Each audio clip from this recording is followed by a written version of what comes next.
Well, here we are in Dad's new house in Missouri, Branson, Missouri. And we asked Dad if he'd give us some stories from his childhood growing up and see if we could get it on tape. And so Dad's here in his favorite rocking chair.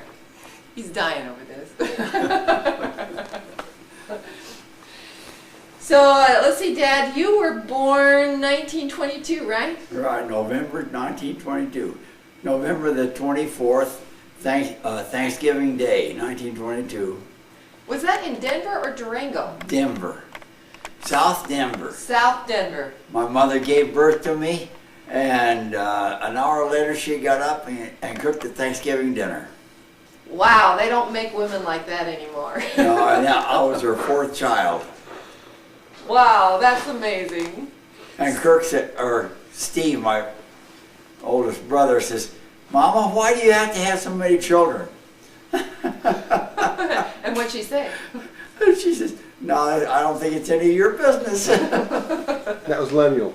That was Lemuel. Now, you lived in South Denver until you were 5 or so? Let's see, I lived in South Denver till I was about 3.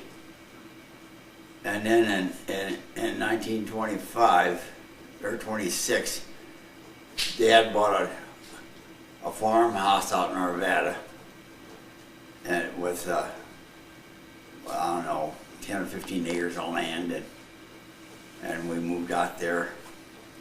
So in the country. You became a farm boy.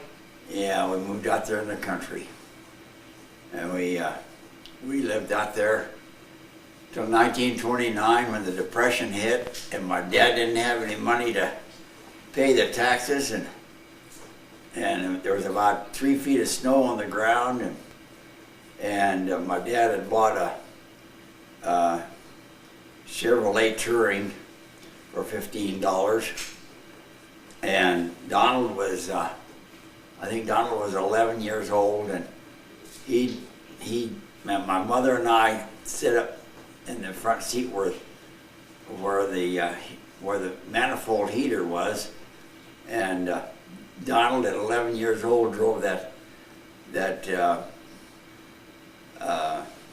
Chevrolet Touring down to Arizona. That was a long ways, wasn't it? Boy, oh boy, and old roads. They didn't have any good roads. A lot of them were just dirt roads down in New Mexico. How did he know how to drive?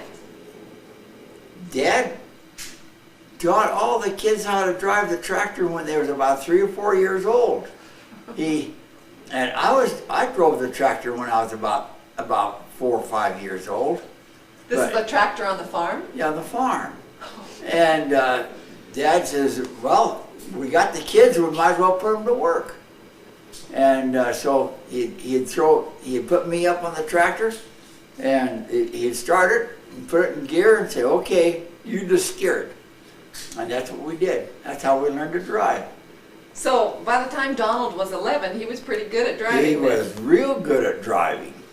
and that Chevrolet had second gear and a high gear.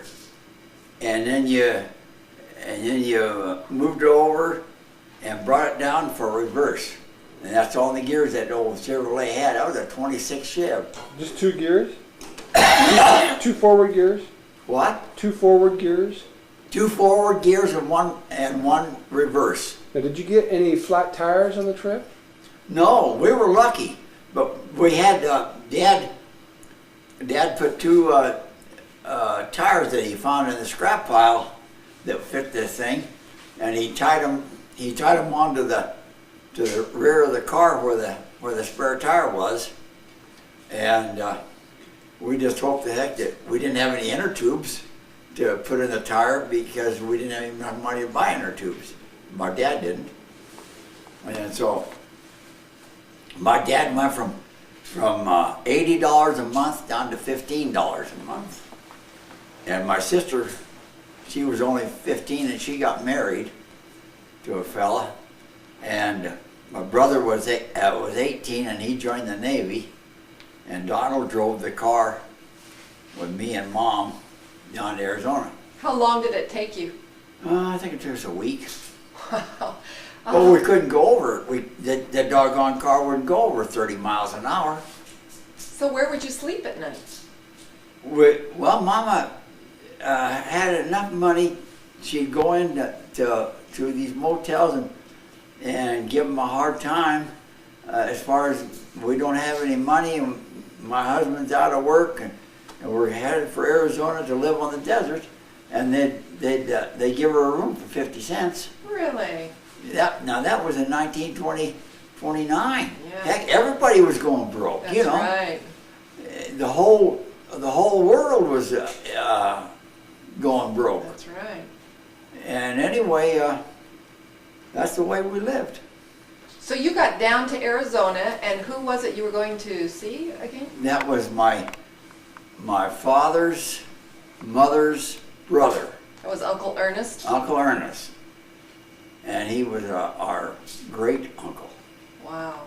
And Uncle Ernest was about must have been about 55 or 60, and his wife Aunt Julia, she graduated from the Colorado Teachers College, and she was a teacher. Oh boy, was she ever a good teacher! She taught Stephen our lessons, and we went to a grade school where there was a second, third, and fourth in one room, and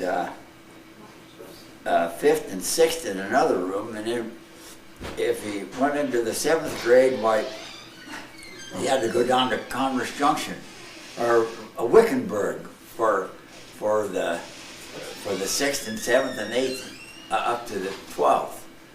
And I didn't get that far because we was only down there about 3 years, and then we came home and my father sent the railroad tickets, and my mother, she just cried.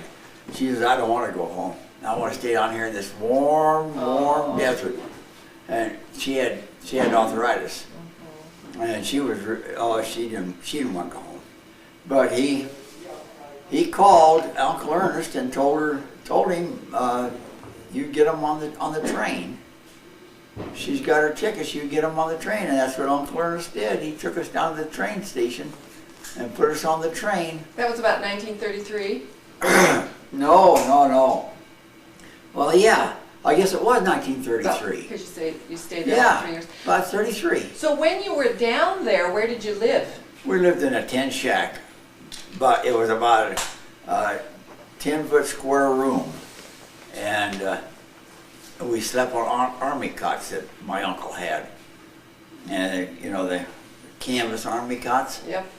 And anyway, that was you and your mom, right? me and my mom, and Donald, he slept over there with Aunt Julia because Aunt Julia took a liking to Donald, and she worked with him to make sure that he got good grades and he amounted to something. Wow. That's just exactly the way Aunt Julia put it. She said, I don't want this boy to be without an education. Oh, she taught me geography, and I had to. She bought a map from Monkey Ward's in Denver that they mailed down to her, and every state was a jigsaw puzzle, and she'd let me learn the map and all the states, and then she'd take them all out, and then she'd make me say what state it was and where it went on the map. Oh, great. And I was only 8 years old, but Aunt Julia was a good teacher. Boy, and Uncle Ernest was a math. Uncle Ernest had graduated from the School of Mines way back in 1920 or 21, someplace way back in there. And Uncle Ernest was a math teacher, and he taught Donald algebra and trig And Wow. he made sure that Donald knew how to use a slide rule. And we never heard of a slide rule until we got down there. Really? And Donald, he did pretty good. That's great. And he went out just at graduation. Donald went out with the rest of the guys and got drunk and got kicked out of school. Oh. And so Aunt Julie and Uncle Ernest were so mad at him, they put him on the train and sent him home. Oh. They said, "We don't want you around. If you're going to drink, you're not our boy." And so, and Donald came up to Denver, and they sent him back to the 12th grade. And oh, was he mad, because he had finished the 12th grade, but he got drunk. But anyway. Dad, when you were in the tin shed and Donald was with Aunt Julia, tell us about that story. You said how it would get really hot in the tin shed and you guys would sleep on the cotton, and then your mom found a surprise in her bed. What was that one about? Oh, she found a Gila monster in her bed. Was it a Gila monster or a scorpion? No, it was a scorpion, I'm sorry. It was a scorpion.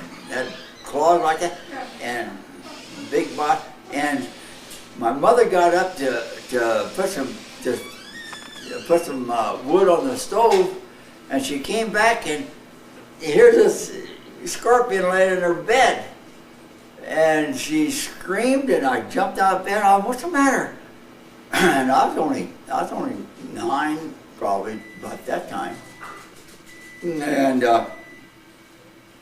she didn't know what it was, but she caught it and put it in a jug. And when Uncle Ernest came over, why, he showed it to him, and he said, "Oh my God, it's a wonder you didn't get bitten." And she'd slept on that scorpion She all slept night. all night long on that scorpion. That scorpion, he wanted someplace to get out of the cold, you know. So he found He the found a spot. body.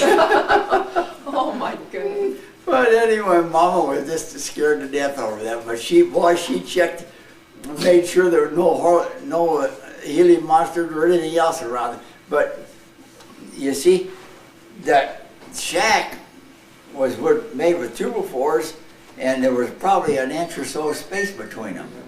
And that's why those seven guns got up into the room there.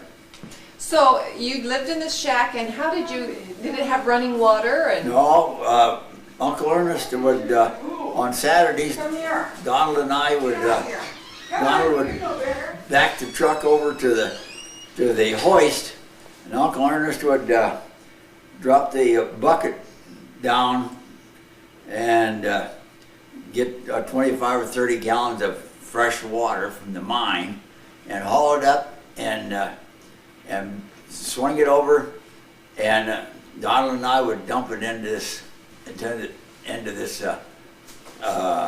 bucket that they called it a bucket, but this bucket was about 3 feet in diameter and about 5 feet tall, and probably weighed 150 pounds, just the bucket alone. And they pour the water into that big old bucket, and then Donald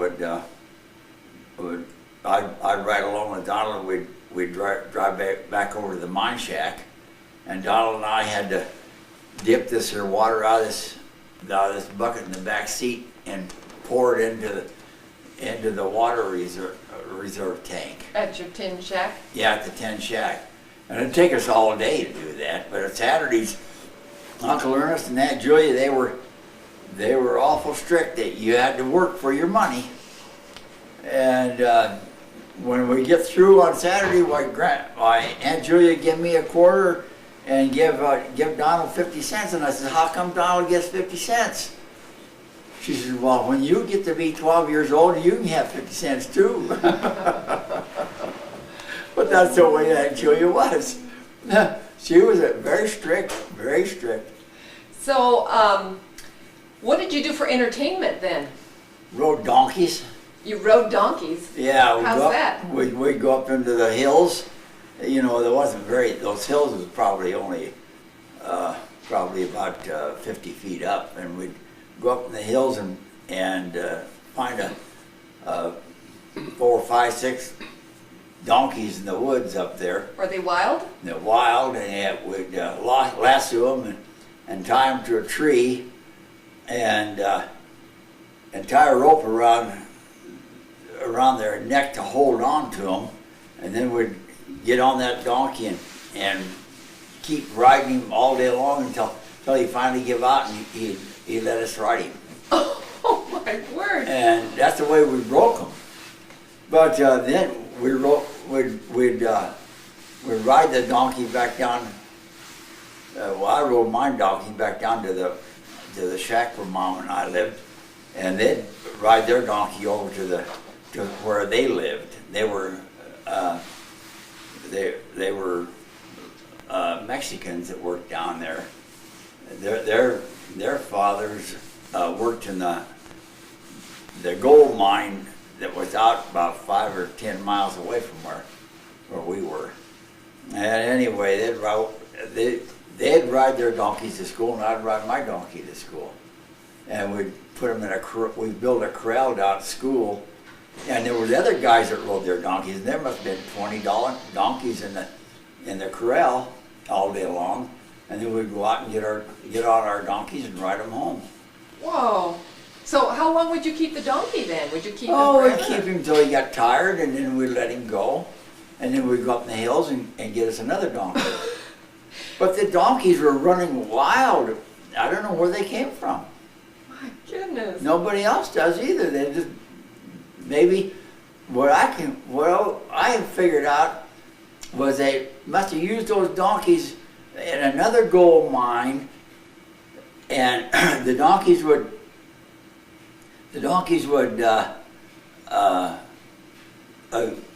lower they'd get in the cars and they put two donkeys at the tail end of the car, and these donkeys would hold the car back as it went down into the mine. Oh. And then they'd switch the donkey up to the other end, and when the gold was, they'd throw the rocks full of gold into their car, and the two donkeys would pull that car out of the mine shaft. Oh, for Pete's And sake. that's the way they did it. And so these donkeys had gone wild, and you used to ride them. Yeah, and then when the donkeys got to a point where they couldn't work, why they'd turn them loose. And then us kids would probably grab them. How did you hold on to a bucking donkey? Well, we tied a rope around their neck, and Uncle Ernest showed us how to tie a rope around their nose, just like this, and then tie a rope on each side, and that way you could Hold on a little? yeah, hold on a little bit, but you grab a hold of their mane and just hang on to their mane until they stop bucking. How long would that take? How long would a donkey Probably buck? half an hour or so. But by that time, you was kind of tired. So was the donkey. Very good. But anyway, those donkeys weren't very big. They're probably about like that, you know. Right. They're just real small little donkeys, and I don't see how they could. Those little donkeys could. A pair of those donkeys could pull a mine car clear out of the shaft. It's so strong.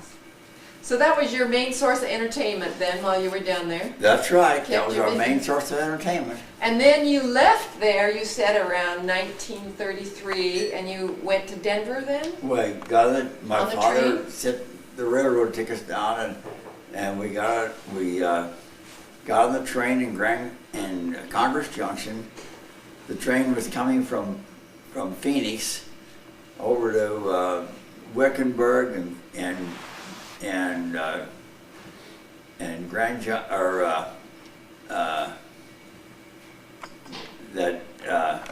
that junction where Uncle Ernest lived, and they'd stop at all these little stop places and pick up passengers and take them up to see what the heck was it? That train was going north, and I don't know what stops they make, but they'd make a stop at each station going north. And when we finally, I think it took us, Mom and I was on the train 2 days. Was that exciting for you to ride a train? No, that wasn't exciting for me. I slept most of the time. Oh, okay. You're going along and you can't see too much. And I already knew what the desert was like and everything, and I'd just go to sleep. So we got back up to Denver, and your dad was doing better. He had a job. Well, my dad, they demoted my dad from $80 a month to $15 a month. Mm-hmm. And when we got to Denver, that's why he sent the tickets. They promoted him up to $30 a month. Mm-hmm. And in the 2 or 3 years that we were down here, they promoted him up to where he could at least rent a house. So he rented a house over on 25th and Federal. And when we got there, he had a house ready for us and had furniture in it. He had the furniture he had to get all the furniture out of that farmhouse, and he took all that furniture down to his mother's house and down on South Tacoma Street and stored it in the barn down there.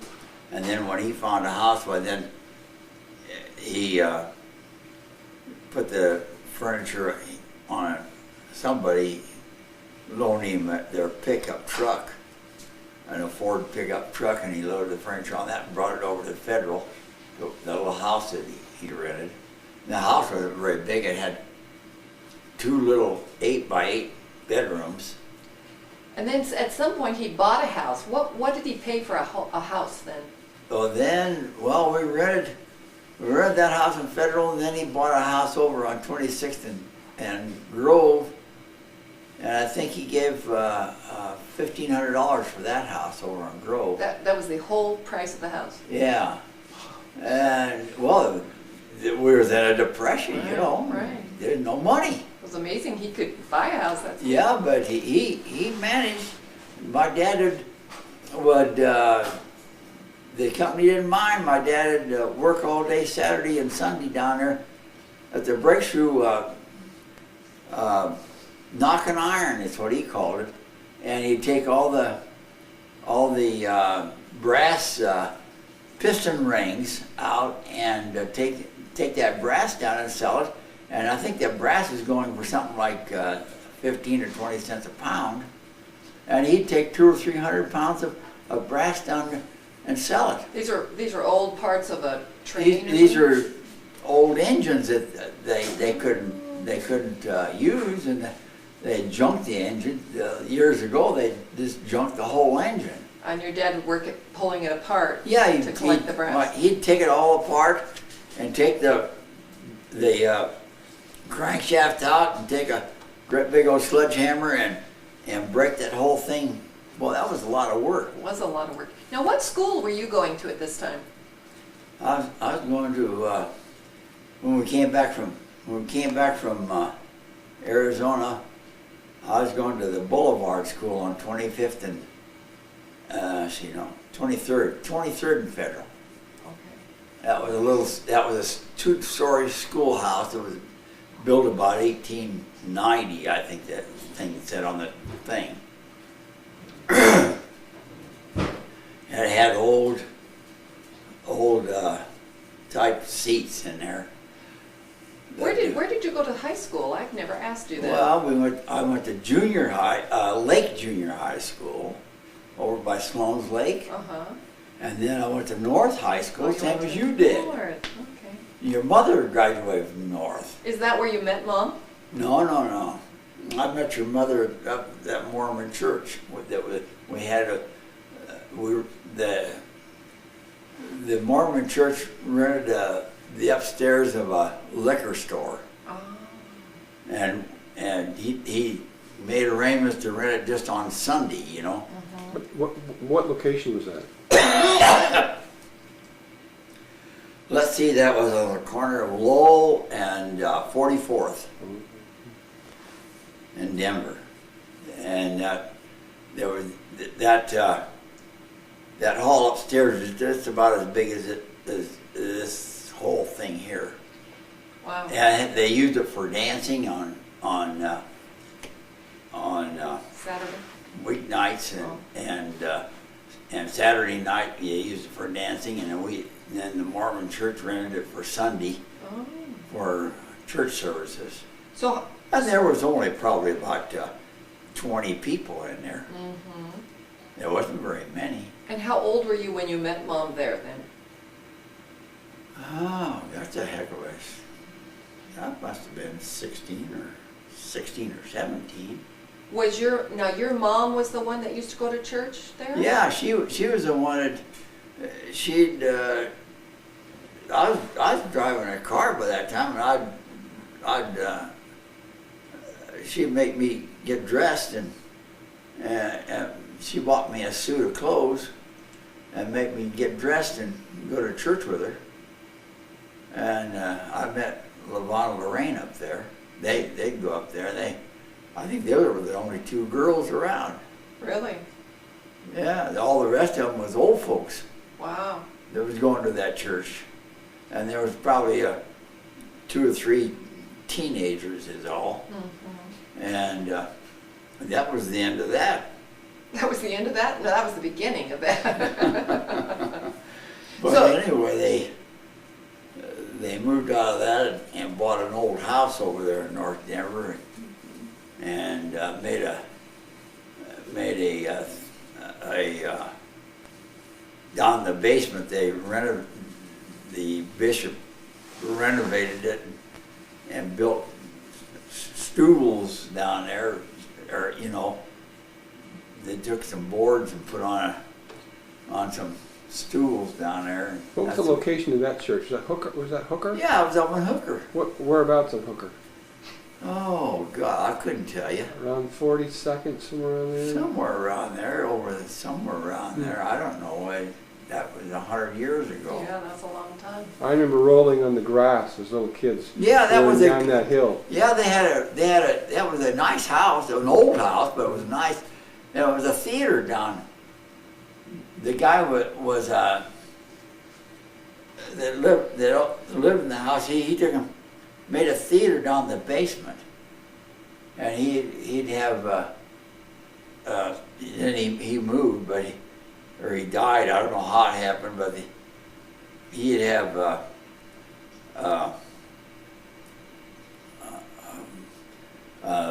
What do you call those? Motion pictures? Huh? Motion pictures? No, he didn't have any motion pictures. He'd have plays Oh. of Jerusalem of way back at Passion play. passion plays. That's what he'd have, passion plays. But then he got a bigger place, and he sold that house, and the Mormon church bought that house, and that was the end of that. Now, you told me, would this be the time that your grandmother Julia Beach was living? Yeah, with your grandmother? yeah. And now Julia Beach, you said that Julia Beach used to live down in Durango, and that's where your mother also came from, was down in Durango? Was that right? Julia Beach. So No, there she was didn't live in Durango. So Julia Beach never lived in Durango. Grandma Kaysen lived in Durango. Grandma Kaysen. Yeah. Oh yeah, and she worked with your grandmother, which was Lottie That's Dixon. right, Lottie, That's and right. she was cooks on the railroad Oh, down that's there. right. And then Grandma Kaysen would worked over in the hospital on weekends, and she'd make beds over there and give patients baths and whatnot like that. Grandma would. That's right, and then you told me a story of how she met her husband, Lafayette Kaysen. Yeah, Lafayette Kaysen was in the hospital with gunshot wound. And how did that come about? Well, let's see. Grandpa Kaysen had a lumber wagon and a team of horses. And he was going through, and Durango in those days was nothing but mud streets, and he was pulling this. Tell him about what he was doing during the Civil War, first preceding that. Yeah, start Well, with the Civil War. Grandpa Kaysen and Grandpa Kaysen's mother and father at the breakout of the Civil War down in Alabama, and Missouri? down in this here Missouri, Yeah. and they lived in mines, Oh, mine. and Why? they found a, just like down the road here there was a Okay. there's a cave. That takes me back because Grandpa Casey used to tell us that they lived in a cave. It was a natural cave down here in Missouri? Missouri, and they lived in that, and they lived way back in that cave, and they'd only go out at night Why? during the Civil War. Why? Just to protect themselves, or? Yeah, to protect themselves. And he never did say whether he was for or against the United States and the Civil War. Uh-huh. And he But was a young man. They were but- drafting guys all the time, so he probably didn't want to get drafted, right? Well, I don't know whether either was that because he was only about 16 years old, but they was drafting him at 16 though. But they lived in that Okay. cave for about until after the Civil War was over. So Lafayette Cason never had to fight in the Civil War then? He didn't want to fight in the Right. Civil War. He wasn't against or for Right. anything. Why should he fight? You know. So anyway, after the Civil War, why they tried to get him into what the heck? What do they Rough call those Riders? Raiders? Rough Riders, or is that it? No, No. not Rough Riders, but the Missouri Raiders. Missouri. Yeah, the Missouri Raiders. They tried to get him into that, and he refused, and they called him chicken or whatever. You know, you know how these people were. So I thought he rode with them for a while, or no? He didn't. I Ride? don't think they tried to get him to ride with them for a while, Oh. but he wouldn't do it, and they got all mad at him. Okay. And anyway, there was one of these guys that was really his enemy, and down the Durango, and Uncle and Grandpa Cation was up in the wagon hauling some lumber over to his ranch, and this guy seen him. He says, "There's that Cation guy," and he pulled out his gun and shot at him, and the bullet went like this here and cut part of his windpipe here. And they hauled him up to the hospital right away and saved his life. And Aunt Julia nursed him back to health. And then he got out of the hospital, and so she didn't want him to go back down to his ranch by himself. So she went down there with him, and they got married and had a bunch of kids. God, they had, I don't know, 7 or 8 kids. Very good. And Who were those children? what? Who were the children? Well, Leif Cason was one, and Clyde was another one, and guy, too. Vernon was another one, and let's see, what the heck? I forget. I think forget there's all of them. There was 8 of them. And your mother. Guy and Minta. And my mother and Aunt Julia there was two women. My Was mother there a was Minta, too? my mother was quite a bit young. My mother was about 5 years younger than Aunt Julia. And anyway, Aunt Julia lived out there in, where'd you work? Santa Rosa. Ponderosa? Santa Rosa. Anyway, Aunt Julia and her daughter Billy lived out in Ponderosa for years and years that I know of. I guess it's probably about 35 or 40 years. They So were Aunt out Julia was your mother's sister. there. Huh? Aunt Julia was your mother's sister. Yeah, that's Aunt Julia was. No, Aunt Julia was. Yeah, Aunt Julia was my mother's sister, but she lived out there for a long time. Now, how did Lafayette Cason get land in Durango area? Well, that was the government. The government had so much. They'd take over so much land, and then they'd have a drawing, or they'd line all the wagons up and the horses up, and then they'd fire a gun, and you took off and try to find something that you'd like to have for your land, and you put a rock down there and put your name on it. And that's how he got his land. That's how he got his land. That's great. That's the way things was done way back in 1865. Yeah, you said that was a very wild country back Yeah, then. what the Durango was an outlaw town. Boy, they wore guns in there in 1863 and 64 and 65. Did Lafayette Cason wear a gun?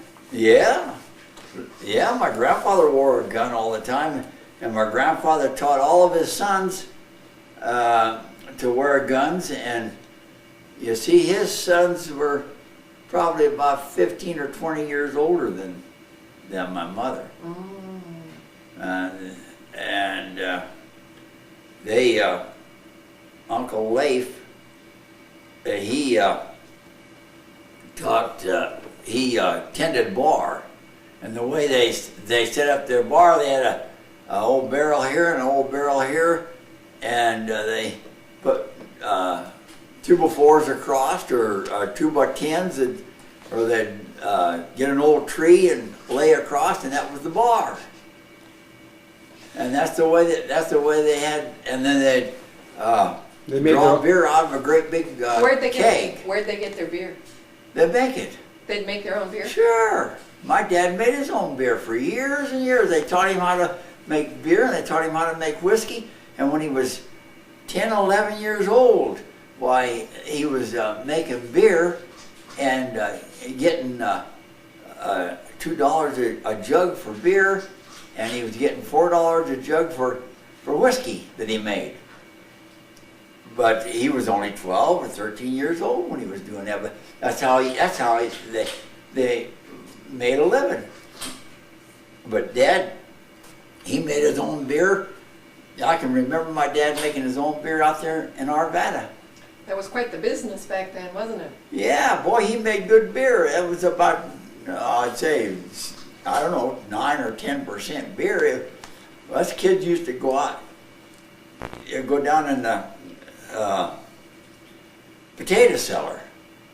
Dad had taken his team of horses, and he scraped out a hole, and then he put logs over the top of it, and gunny sacks over the top of that, and then put the dirt over the top of that.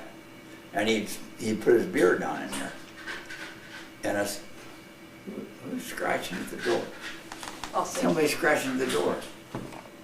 So, Dad, what about your grandmother? She was a cook for the railroad, right? Yeah, Grandma Dixon and Grandma Cason were both cooks for the railroad. And Grandma Cason, after she got through cooking for those meals, why, she'd go over to the hospital and nurse and take care of the patients over there. And they paid her for that too. So what was Grandma Dixon's mother doing then at that time? She was there with her, right? Grandma Beach, you mean? Yeah, Julia Beach. Well, she stayed, I don't know, I never could figure out that. Mama said that she stayed in a hotel room down there in Durango all that time. She wasn't working at the No, hotel? she was probably 55 or 60 years old or so. Okay. Because when Grandma Beach died, she was 92. Okay. Majority of the good stuff. Oops, hold it, not starting it. Try it again. Okay, go ahead. Okay, so Grandma Dixon was working at the railroad, and she was a waitress, right? She was cooking for the railroad, but she was also a waitress. Yeah. And she met some interesting characters while she was waitressing, didn't she? Yeah, now, when they came back up to Denver, is when all that happened. Oh. Grandma Beach's mother, Grandma Beach's mother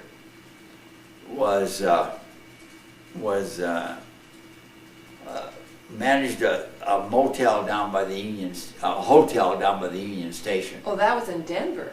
Yeah. Oh, okay. And so when Grandma Beach came up here, why, she and Grandma and her daughter Grandma Dixon came up from Durango. Why, they worked in that hotel where Grandma Beach's mother was managing. Oh, all right. Where did she meet Buffalo Grandma Bill? Dixon was waiting table, Okay. and that's up here, and that's all she could get was waiting table. Oh, I see. Where was it that she met Buffalo Bill? Is in that hotel room. In Denver. Yeah, in that not hotel room, but down there in the dining room. Okay. He was Grandma says, "Yeah, oh, son." He was an ornery old guy. So I hear. But she used to get so mad at him. She says he wouldn't even leave a tip on the table for me. He wouldn't even give me a quarter. And she was mad at him. And then he'd say, "Well, you got to earn it." Oh, dear. So there you go. There you know? go. And Wild she says, Bill, huh? yeah, he says, I just hated to go near that table of his. She says, one of the other girls started taking the table because she says, I just couldn't hack it. Tell me about the proposition he made to her. Yeah, he said, well, I don't know exactly how it came about, but he says, I got a room upstairs, so let's go up and look at it. And Grandma said, she slapped his face and went back in the kitchen. Oh, right. Good Grandma. And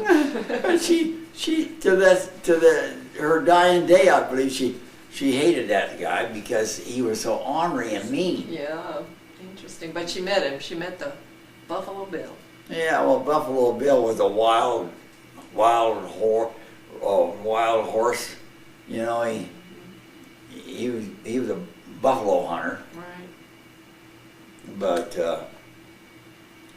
Grandma didn't like him very well because he was right there in the restroom while he'd grab a girl and she couldn't get away, and she'd slap him and she'd try to get away, and everybody was just laughing. All the men was laughing.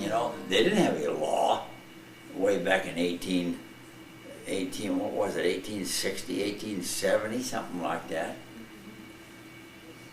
And my dad was born in 1892, and the Irishman that married my grandmother,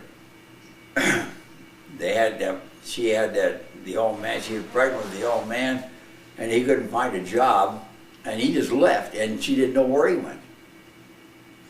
And years later, why, here he was down at the Golden Cycle Mill down in way down south and up north of Pueblo. And so she had her son by the Irishman. He was the black-haired fellow. Yeah. She showed me a picture of him when your mother and I was painting her front room, and she says, "This is your grandfather." What was his name? By gosh, I don't know. O'Brien? Did you tell me? O'Brien, I think it was O'Brien or some doggone thing. Dorson could tell you. Oh, yeah. Doris knew all about it. Oh my, Doris was an encyclopedia. Got that, Craig? I'm telling you, she remembered everything. Wow. But she could tell you, and she remembered. But Grandma showed Levon and I that picture and my dad looked just exactly like him. Interesting. But that's the way it goes. Yeah, that's the way it went back then.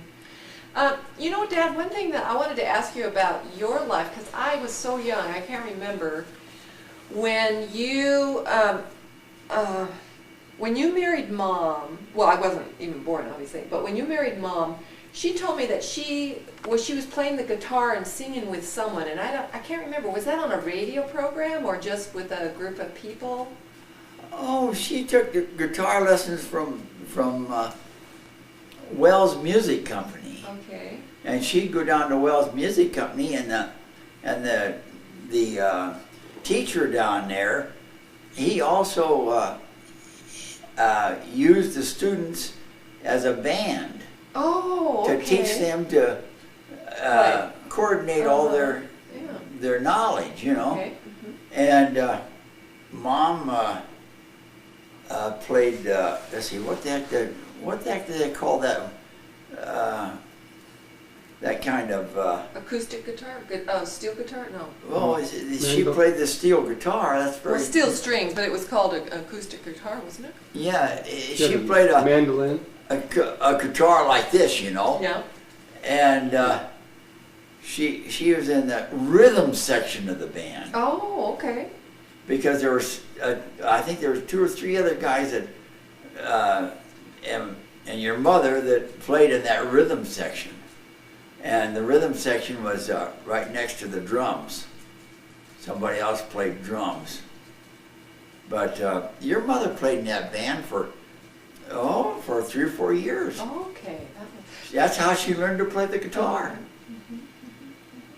Then she, because of that, the musicians union came down there and told them that they couldn't play in any hotel in Denver unless they joined the union. Oh. So she joined the union, Oh, did you? and she played in, I was trying to think, Shirley Savoy Hotel down there, and the Brown Palace Hotel, and then for some reason their engagement was over with. Mm. And so your mother took a job up in Montana. Really? I was trying to think of where it was at. Kalispell? No, it wasn't Kalispell. It was Bozeman? west of Yellowstone. Bozeman? Huh? Was it Bozeman? Maybe it was Bozeman. I'm not sure, but it was west of Yellowstone, right out of Yellowstone Park. And you went right into that little town of Montana. Okay. And there was a lot of miners that went to the beer joints down there. Your mother played in that beer joint, and that's the only job she could get.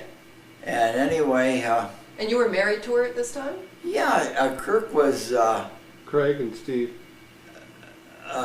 Craig, yeah. Craig was 3, and Steve was 5, and Craig's, I never will forget, Craig's tonsils was giving him a bad time. The poor little guy, and I kept giving him, we had to stop about every now and then. I'd give him a aspirin to take and some water, and then Craig got along pretty good, but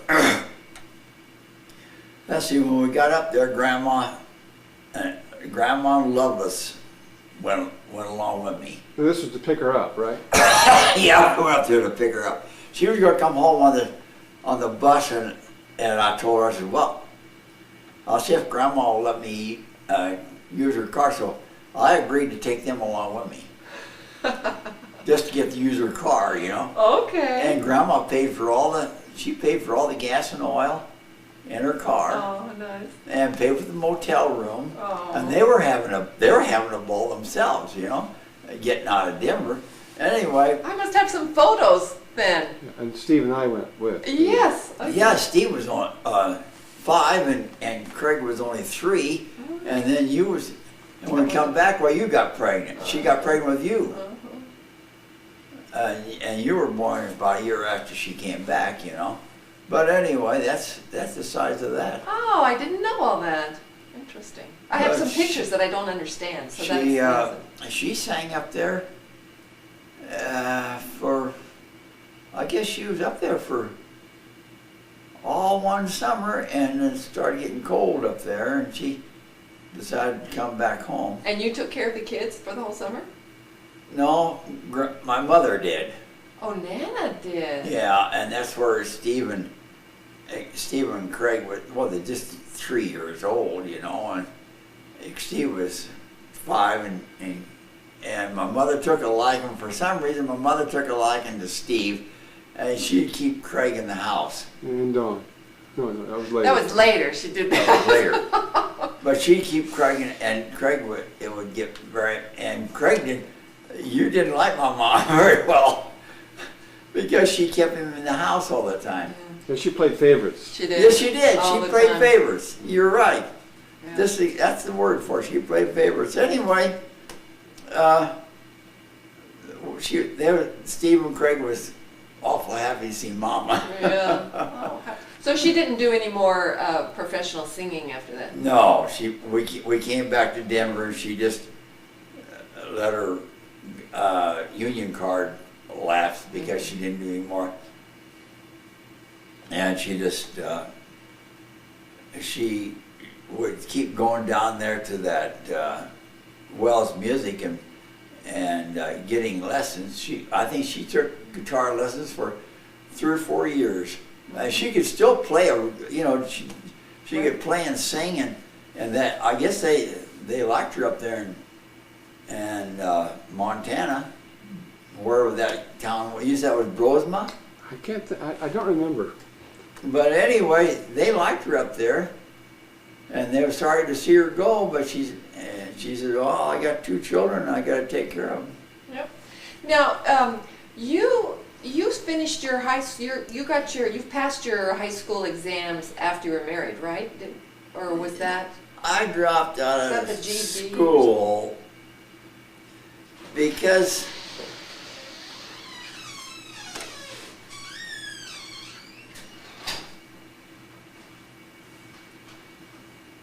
I don't mention all this. Oh, then we don't need to. I just know that it was really good when you got your electricians, you passed your electricians. Well, yeah, I had my diploma and I passed my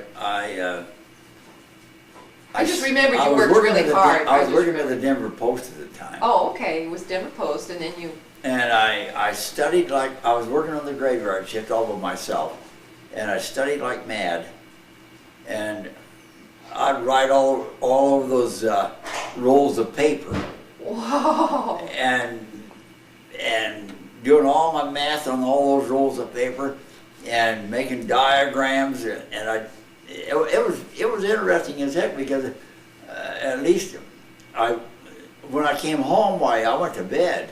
Yeah, right. And I slept, and then I'd get up and go back down, and I worked that night shift for,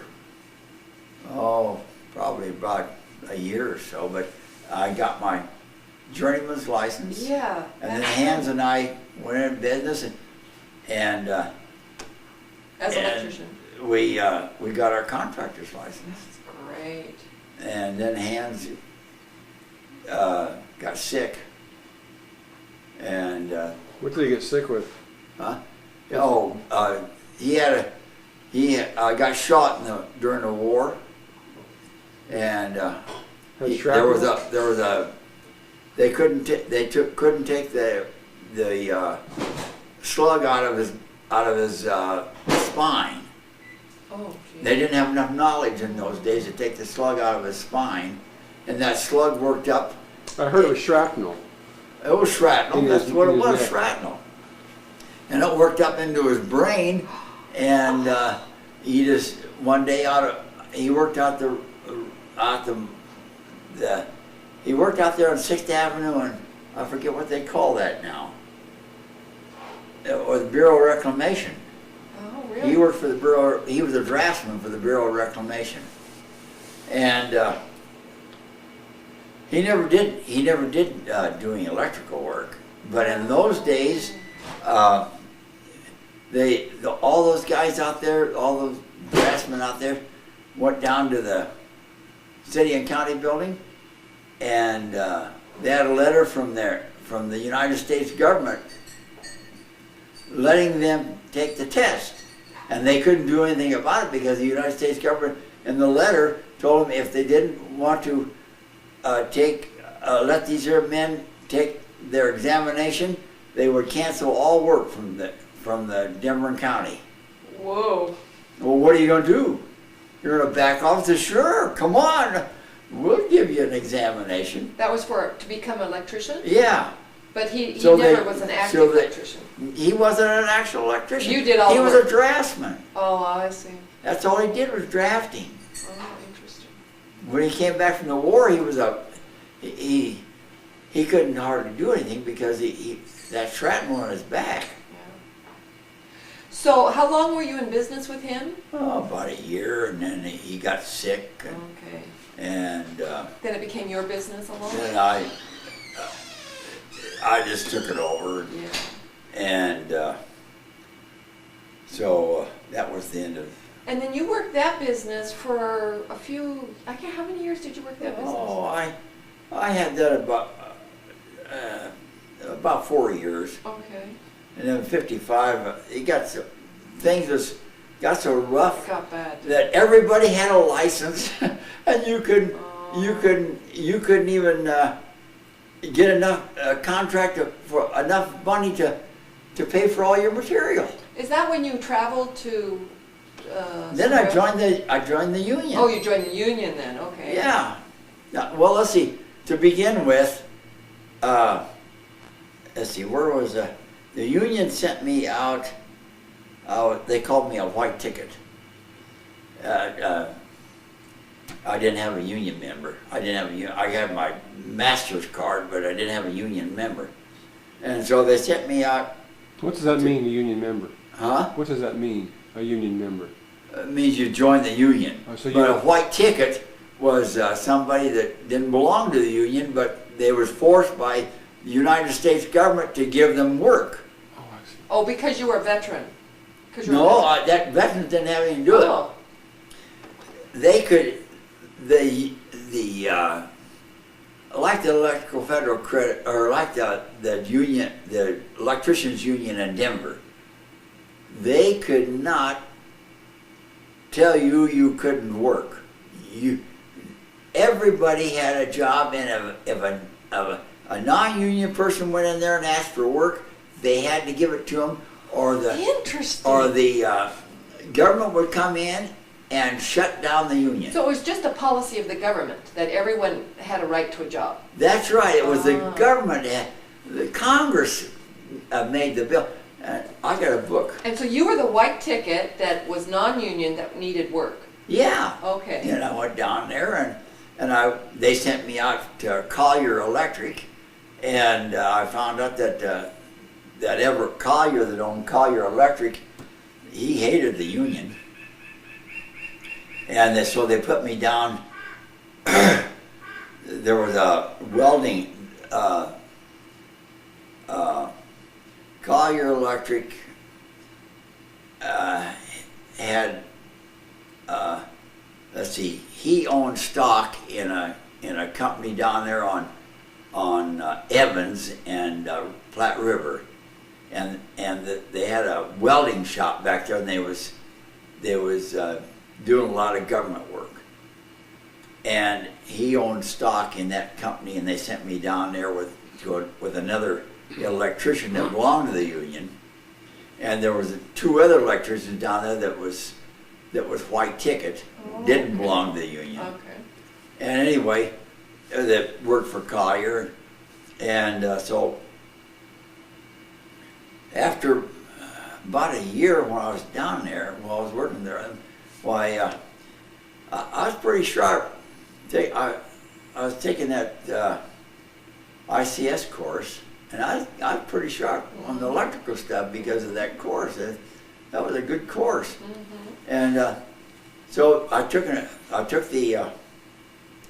they called us down to the Union Hall one Saturday morning to take the examination, because the government forced them to let people take the examination. But you can choose the people you want to take the exam, Okay. but you've got to have so many non-union people working. And you've got to give all these non-union people a chance to take the examination. Oh, nice. Now that was the government that forced them to do that. Right. They didn't want to do that because they was twisting your arm saying, I'm going to lay you off if you don't do what I say. Right. And I went down to the National Labor Relations Board, and I told them what was going on, and they said, they can't do that. We'll send somebody down to the Union Hall and find out about this. And I thought they thought I was lying. Oh. And they sent somebody down there, and they found out that the union was threatening non-union. And they fired this one guy. The government fired this one guy and tore his ticket up right there in front of him, and says, you're not going to belong to the union if you take that attitude. Mm-hmm. And that scared the union to death. Hmm. And so they give everybody an examination, and their examination was really easy as far as I was concerned. But anyway, I passed the union examination, and I got in. And I was surprised because I didn't realize that the United States government was twisting their arm, Yeah. like they twisted a non-union person's arm. And the government found out they was doing that, and this is illegal. And of course, the government stepped in and said, no, you're all wet. You can't do those things. Every man has a right to work, and if you don't want to take him to the union, we'll shut the union down. Oh, interesting. And that's the way they put I it. didn't know they could do that. So, so you were by that time. Then you joined the union, and you've been in the union ever since. Yeah, I was in the union until the Martin plant was finished. And I was a general foreman out the Martin plant for about 3 or 4 years. What year was time- that? Yeah. Huh? What year was that? Let's see, 55. Oh, okay. 55 to 60 I was at that Martin plant. And I was a GF out there for about 3 years. And a general foreman doesn't hardly do anything. He just sits in the office and lets the foreman do all the. Were you bored? Huh? Were you bored sitting in the office? I was working graveyard shift, Oh. and gee, that was a terrible shift. But I had to stay awake all night because those foremen would come in and ask me different questions about the wiring mechanism of the Titan missile, you know. And there was real good work. All those guys on the graveyard shift had a little tent, and they're just terminating wires into a plug, you know, a great big old plug like that's got millions of wires to it, and that's all they was doing. And it took time to do all that stuff, you know. Yeah. Right. But then after the Martin plant was done, like, I hadn't worked. Let's see, what was so bad was when I joined the union, there was 400 men in the union. And by the time the Martin plant was done, the union took in another 400, or was more than 400. In other words, they had about 1,000 men. By the time the Martin plant was done, they had 1,000 members. And oh my, crying out loud, I was almost the last one off the Martin plant, and I was way down on the list of the union hirees. And I sat there for, your mother was really irritated. I sat there for probably about 3 or 4 months, not having any work, and the unemployment was running out. So I went to work for Coors. Oh, that's when you went to work for Coors. And I worked out at Coors for 3 years, and then I let my union ticket lapse. And you were an electrician at Coors? Yeah. Okay. And I let my union ticket lapse. And when I did that, well, they had me over a barrel. Oh. And so because of, I went out to Coors, nobody had talked to me. Oh. And then I went down to the NLRB, and I filed the charges against the union for not putting me to work, and I won.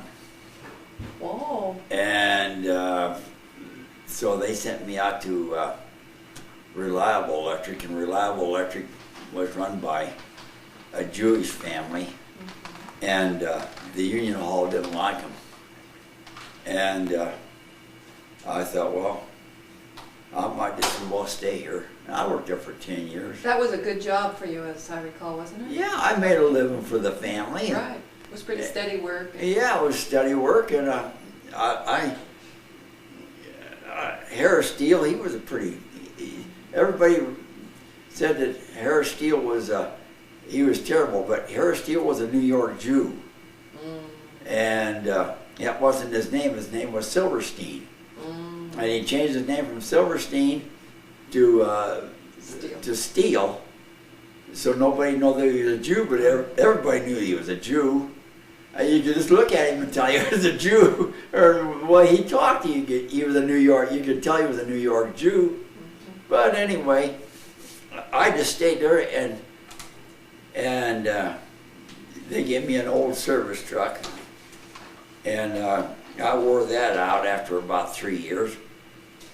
And then they gave me a new truck, and I was there 10 years. I made a good living. So were you there when you guys put in the swimming pool? Were you at Reliable at that time? No, I was working out of the Union Hall at that time. I was making good money at that time when I put that swimming pool in. So was that the Union Hall, was that after Reliable then? The Union Hall was all that union stuff was before I went to work. Okay. So the swimming pool went in before you got to Reliable. Then I went to work for Coors. Oh, with Coors and then. And then when I got laid off at Coors, I didn't know where to go. And so I went up to Detroit, Michigan. That's what I remember. I remembered you left for a period of time, and I couldn't remember. And I was up in Detroit for close to 2 years. When was that? What year was that? Huh? What year was that? 63. I didn't come back till 65.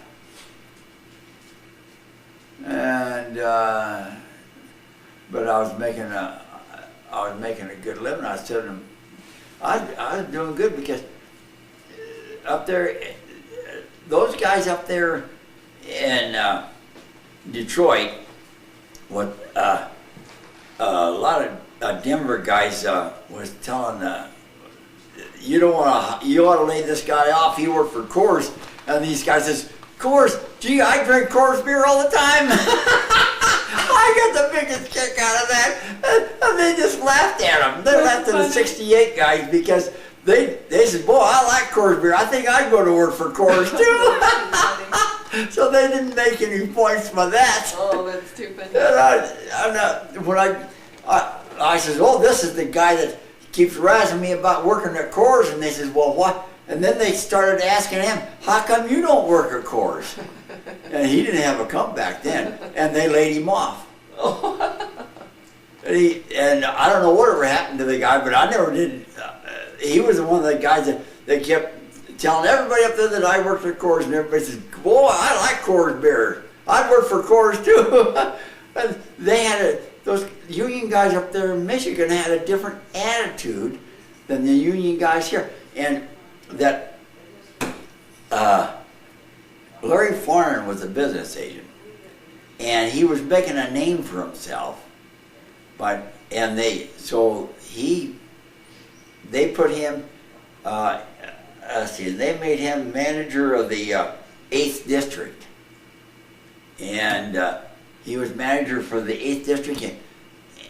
And what I found out that the union really doesn't like people going around. What would you call it? Agitating. Yeah. They don't like that. They want everybody to be peaceful and quiet and do their work, because we can get more work by being peaceful and quiet and don't say too much about the union and just do your work, you know. And up there, that's the way they worked. They wasn't like Denver, that Larry Farnan. Then they put Larry Farnan in the international organization. I think he maneuvered it some way, but he got in the international organization, and they fired him. He was there about 2 years, and he started rabble-rousing. And they told him that when the convention comes up this next time, your name better not be on the roster to be voted back in. And after the convention, you're to leave your office and don't ever mention that to us again. And the last time when I left Denver, here's Larry Farnan sitting down at the end of the table. They had once a month they had a meeting with everybody bring a dish of food, and they'd talk about different things, all the retirees, you know, about their pension mostly. And here's Larry Farnham sitting down there at the end of the table, and he looked like a beaten chow dog that just nobody talked to him. And everybody that was, all those other guys that was down there, he was the business agent at the time, and now he got fired from the IO, and here he is. He's Has been. has been. So when you were up in Detroit, where did you stay? Did you rent an apartment or did you live in a Yeah, motel? well, I slept in that. Oh, you guys don't know this. No, we don't. I slept in that doggone camper for all summer. Oh, that's right. And then winter came, oh, it cold. Oh, the humidity, you know, they was right on that lake, Yeah. and the humidity, and so I got myself an apartment. Oh, good. And it got so cold there, I just couldn't work. Oh, it's frigid there. That's terribly cold. Yeah, and I went in and I told the foreman, I said, give me my termination slip, I'm going back to Colorado. I just can't stand this cold. It was just, boy, Bitter. I was ready to go to the VA because I couldn't, Arthritis? yeah, my arthritis was so bad that I couldn't hardly work. So he says, okay, he says, I'll have your check. And so he brought my check out that afternoon, and I loaded my tools in the camper, and I headed for Denver. And then I didn't go to Denver right away. I stopped down in Indiana, and I worked in that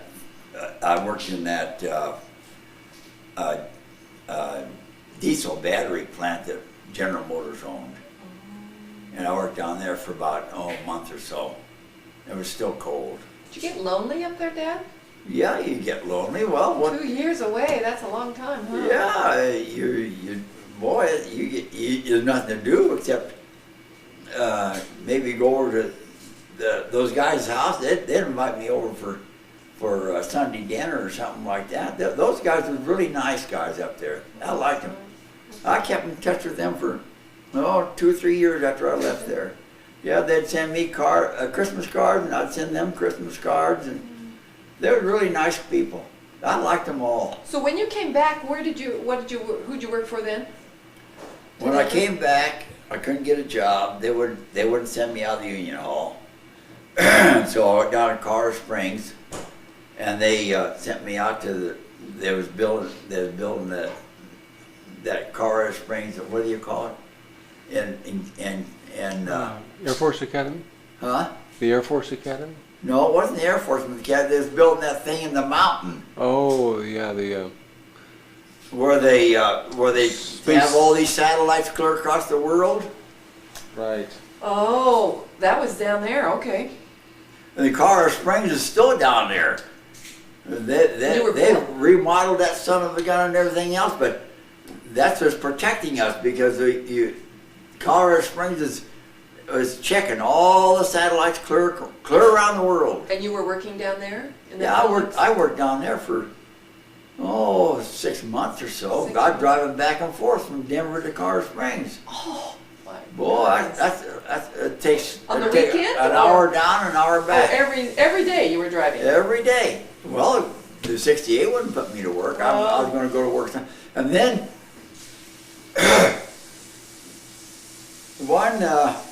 they laid me off down there. The hospital was done. And so they, I asked them if they had any more work, and so they sent me down to NORAD. That's what that's called, NORAD. Nora. And they sent me down to NORAD to work. And it was in winter time and it was that cold. I said, forget it. I said, I'll go back up to Denver and starve to death. But I couldn't hack it. So I quit there. And that's when I went down to the NLRB to ask them to check about the hiring procedure. Oh. And that's when they went down to the union hall, and oh boy, did they shake them up down at the union hall. What they were doing, they was using recipe cards, and in the meantime, let's see, started to work for. See, I don't know who it was, but anyway, I went down to the NLRB and they found out they was using recipe cards, and they said this is illegal because they was taking the recipe cards and shifting them back and forth. Oh. And the National Labor Relations Board, it's right there. I got the book. I bought that big thick book. I was really interested in it, and I found out in that the labor law says that you've got to have on a hiring list, you've got to have book 1, book 2, book 3, book 4. You can have a log. Huh? You can have a log, a hiring log. That's the hiring law. And they wasn't paying attention to the hiring law, and boy, they shook them up, and they fired the business agent. The government fired the business agent. And the government had another business agent moved in, and this guy had worked for public service, but he was on the international board. And they moved him into 68.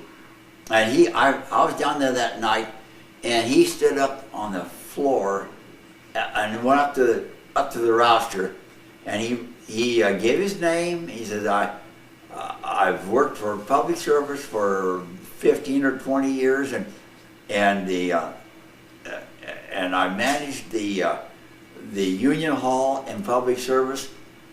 And they put me in the IO, and I'm here to straighten this local out. And anybody that this is the way he talked. Anybody that tries to run this union is going to go to prison. And that's the way he put it. Whoa. He says this union has not been run like it should have been. This union is saying, if I send you out to a job, why you got to send me out to a job? He says that's wrong. You go on a book number and a line number, and if they don't want to do it, we'll throw them in jail. He come right out and said it on the union hall floor. Wow.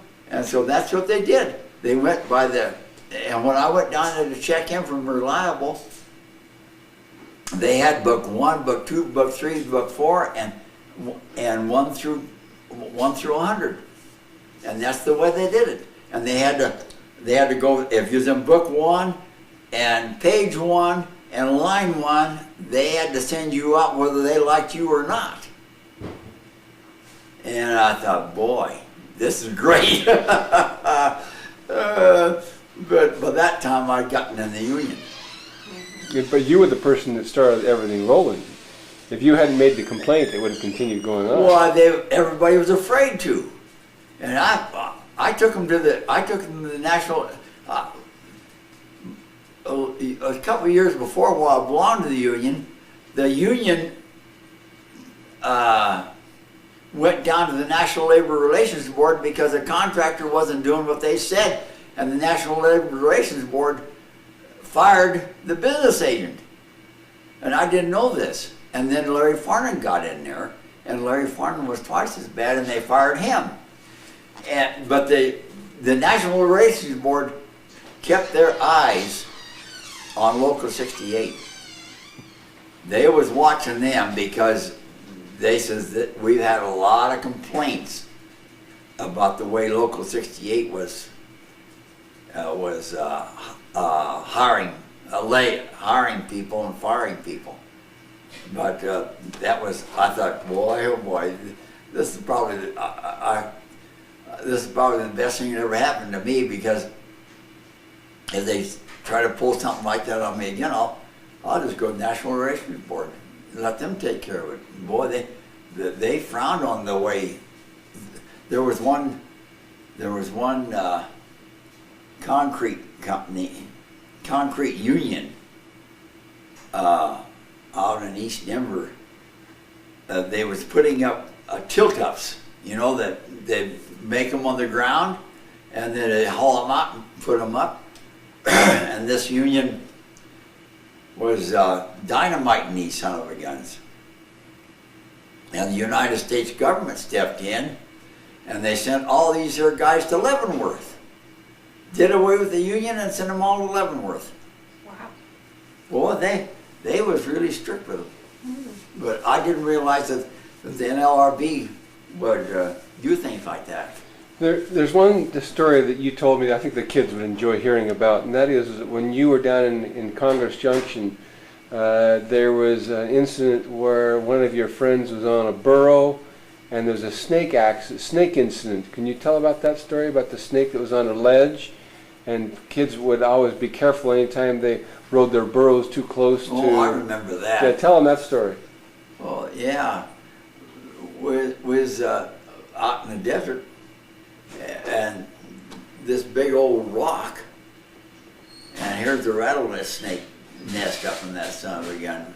And that one kid rode by, and boy, that rattlesnake come out there, but he missed the kid and landed on the ground, and the horse stepped on it. And that's what saved the kid. Because the donkey stepped on. Killed the snake.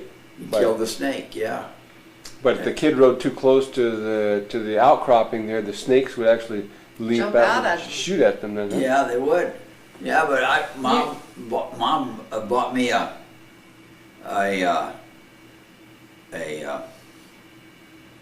single shot 22? 22. And those old single shot 22, you had to break it down and put a shell in and then pull it back up. And I could stand back 25 feet or 30 feet, and I'd shoot right into the nest there and kill those rattlesnakes. And that was fun. And then what did you do with the rattlesnakes? Tell them about what you took the rattlesnakes back to your mom, and what would she do with them? Well, we'd cut off their rattlers in the end of their body, and I had a whole bunch of those rattlers. Would your mom? This is before. Okay, now it's recording again. Go ahead. Okay. But Aunt Julia would take and wash those there rattlesnakes up, and she'd fry them, and boy, then peel the skin off after it was fried, and boy, was that ever good meat. Did you have to soak them first? Huh? Did you soak the meat first? Oh, I think she did. She soaked the meat in water, salt water, Brine water for maybe 3 or 4 days.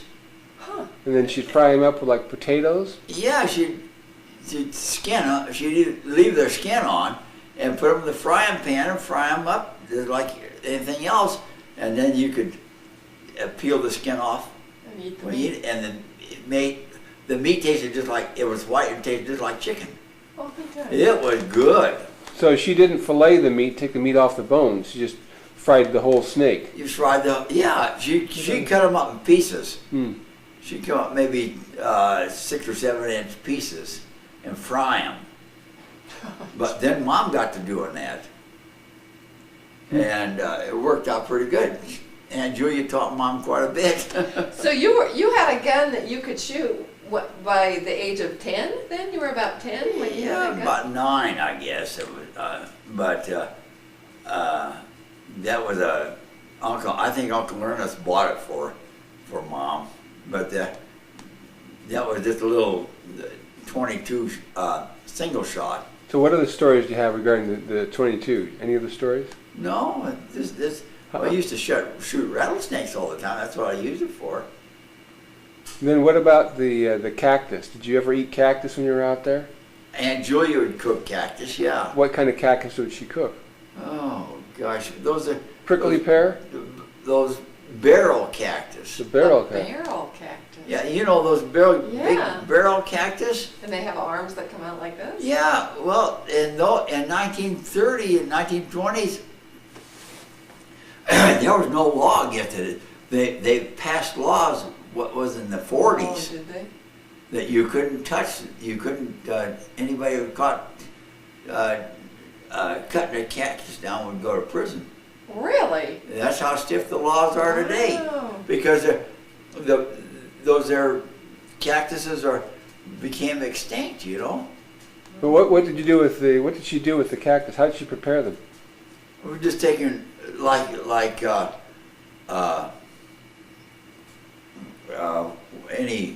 just take and peel them just like any fruit. Did she cook them or did she eat them raw? Eat them raw. What The they taste cactus was good raw. What did they taste like? They almost taste, to me, they tasted like an orange or a banana or something like that. They were good. Wow. But you can't even touch a cactus now. Wow. But down there, Christmas time, There we go. Go ahead. Uncle Ernest would take Donald and I out to the desert, and Uncle Ernest had a 30-06, and he had a couple of 8mm pistols, and we'd get clear out in the middle of the desert where nobody was around, and Uncle Ernest would let us shoot those pistols, and we'd shoot those pistols into the cactus. And Uncle Ernest would take a 30-06, his 30-06 rifle, and shoot the cactus, and boy, it just blow it all to pieces. But you loved that. Yeah, it was fun. But you know, it wasn't illegal then, but now you can't even touch a cactus. But that's why you can't touch a cactus anymore, because Uncle Ernest wasn't the only one. There was a lot of other people doing the same thing. Oh, well, tell them what you used to do for 4th of July. What'd you do with the dynamite? Yeah, Uncle Ernest would stick dynamite in there, and one stick of dynamite he'd stick in there, and put about 10, 15 feet of cord on. We'd go back about 15 feet, and then he'd light the cord and run right up there, and boom! It just split that cactus into a million pieces. But Donald and I thought it was funny. Yeah, I bet you did. My sons would have loved that. But we lived. I liked the desert myself when I was a kid. It was fun down there. How'd you keep from getting bit by rattlesnakes, though? Aren't they just like... We were awful cautious. We were. Yeah, boy, everybody taught me how to notice a rattlesnake bend, and you want to stay at least 15, 20 feet away from them. How do you tell? Well, I forget now, but they say that if you see a rock that's open, generally a rattlesnake den would be in there. A rattlesnake den would be in there, and you want to be careful. And so I'd take my .22 and I'd shoot it right in that hole, and here come the rattlesnakes out. Boy, they come out there madder than heck, and boy, you better get back there where you can shoot that son of a gun, or take a piece of tree and beat that son of a gun to death, one of the two. Oh my goodness. But us kids, I learned by those people that lived down in the desert, the Mexicans that lived down there in the desert all the time. They were good at all that stuff. We had a lot of fun. Heck, we didn't have anything else to do. What about the scorpions? How did you keep from getting bit by scorpions? Stung by scorpions? Well, you can see those doggone scorpions scattered all over. They wouldn't hurt you if you didn't hurt them. Oh, they wouldn't. Okay. They'd never bother you. But if they probably got cold, like they'd climb in Mama's bed. Oh God, boy, I'm telling you, Uncle Ernest says, I don't understand why that son of a gun didn't bite you. No kidding.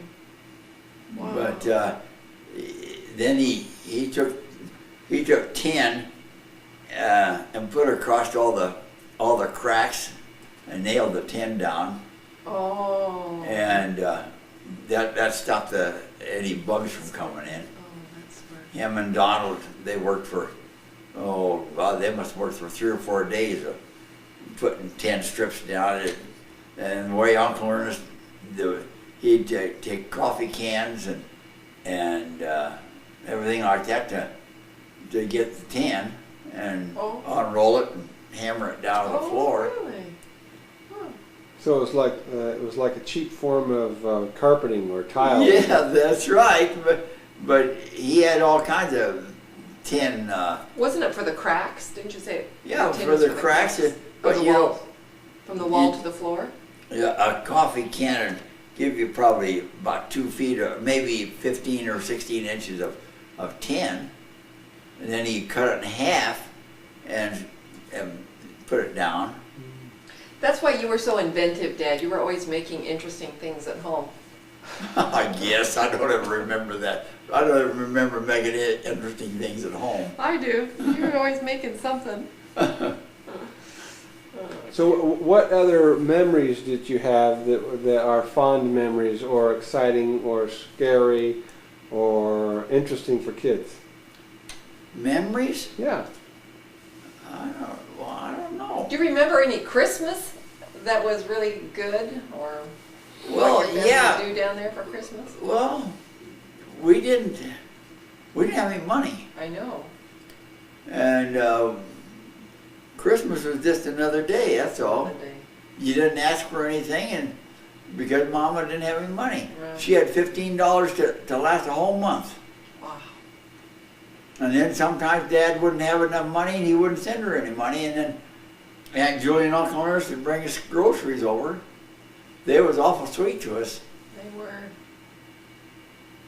But Donald, you see, he got drunk down there, and he come home and he said, I'm gonna join the Navy, and Uncle Ernest beat him up.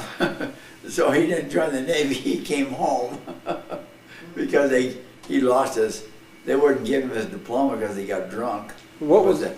But the Navy sent letters to them down in Wickenburg, and I guess the letters were pretty potent.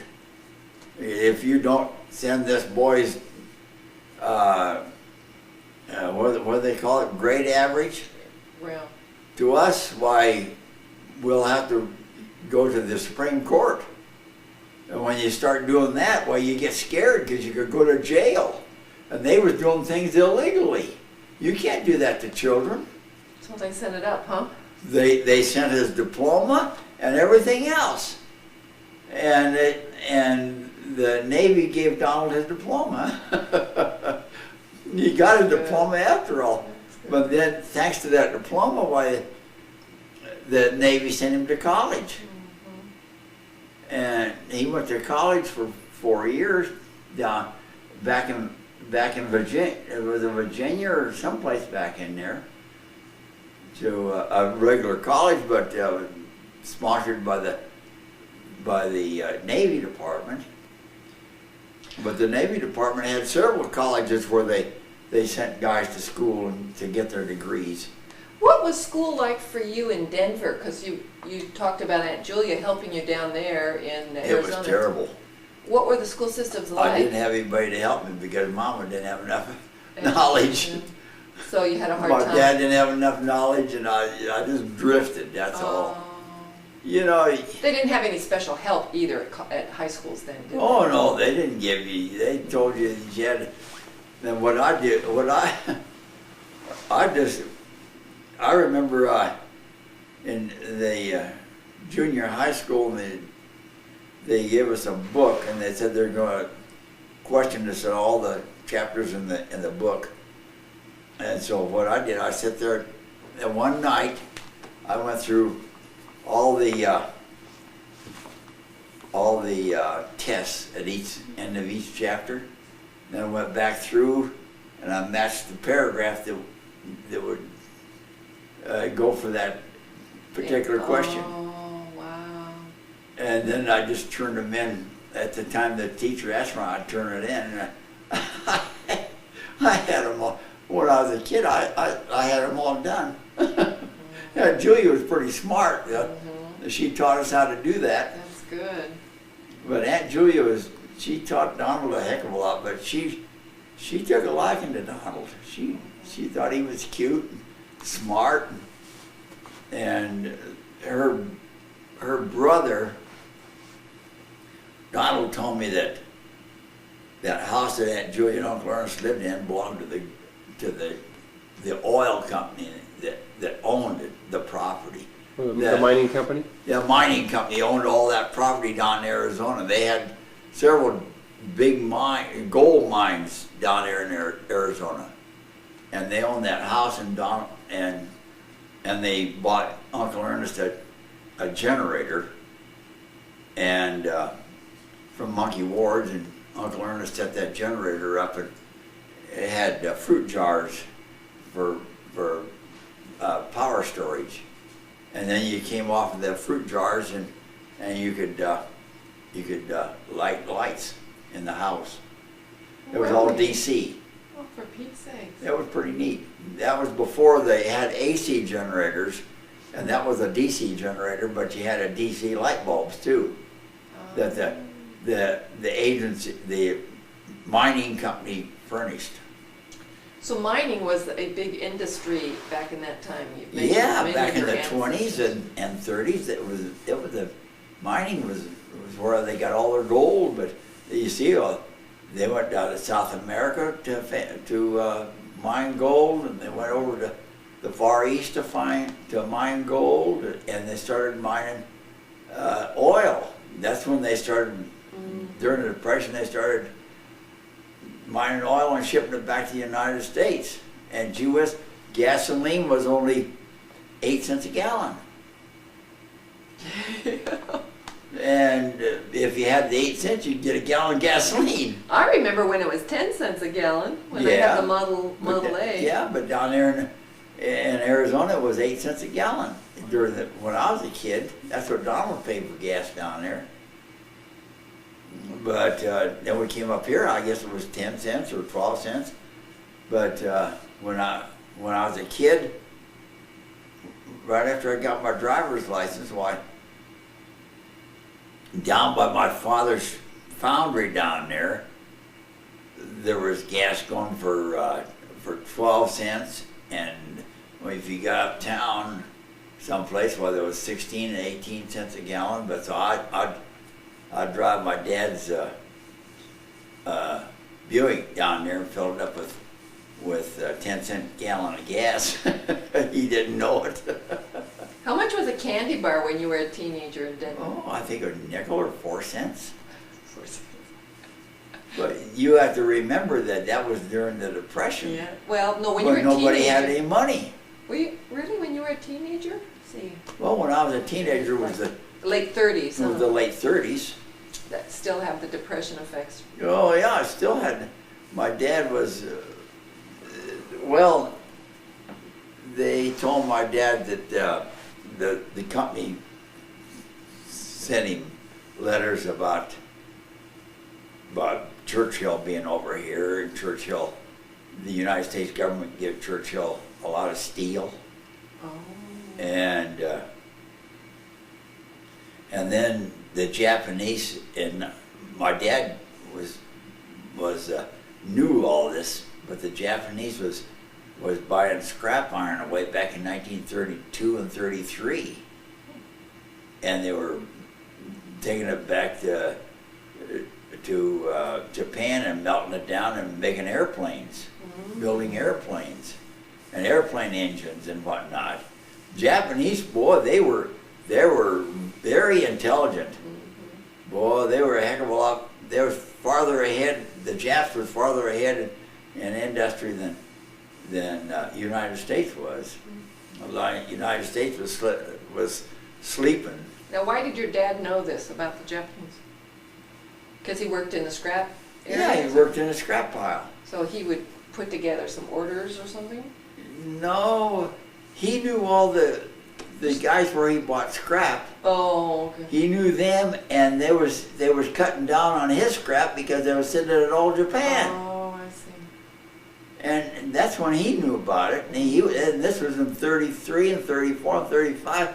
And 37 was when they started clamping down on Japanese buying scrap iron. Because here, you've seen what happened to Pearl Harbor.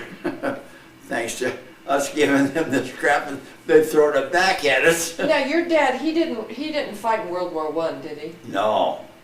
When he was in World War I, my dad said that he went down to enlist, and they said, well, you got 4 kids. We're not going to take you. No. But you enlisted for World War II, right? Yeah. And what happened with that? Well, how old are you Well, when you enlisted? I got caught in an accident during the Army, and they sent me home.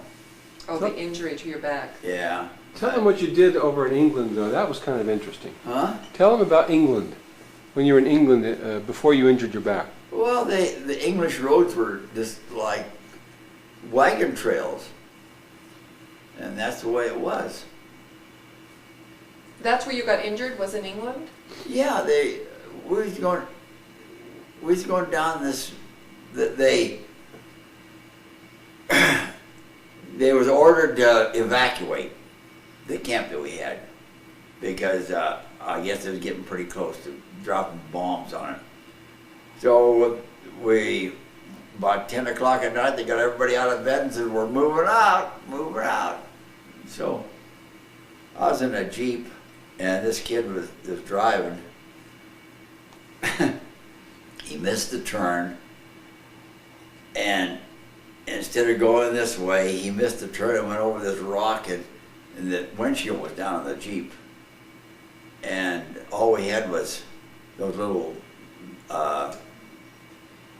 lights that was about that long and about that wide, and that's all we had to see by, because they didn't want the Japanese or the Germans to watch us what we were doing. Mm-hmm. And he hit this rock, and the Jeep went like this. He went one way, and I went the other way. I lay on my back, and they took us into the field hospital, and they took us into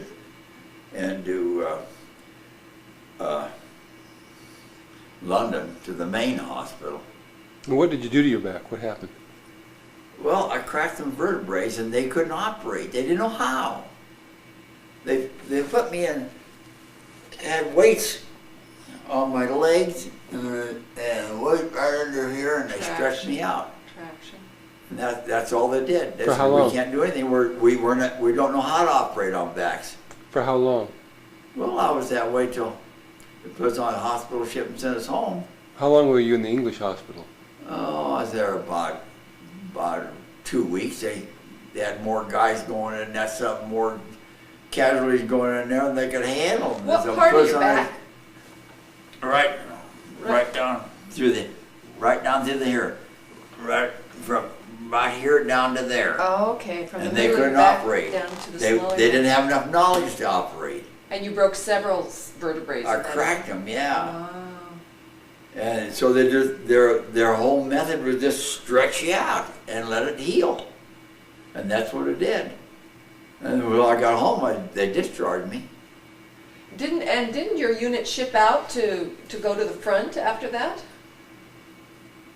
No, they was over in England. They stayed in Yeah, England? they stayed Okay. there. I didn't know what happened to them after Oh, I that. thought somebody told me they'd shipped down. All I did was I just thought it was lucky you came home. we set up. I had 3 generators on low boys, a generator on each low boy. The low boy is a truck. Yeah, you've seen low boys going down the street with great big equipment on them, you know. Well, what we did was we put a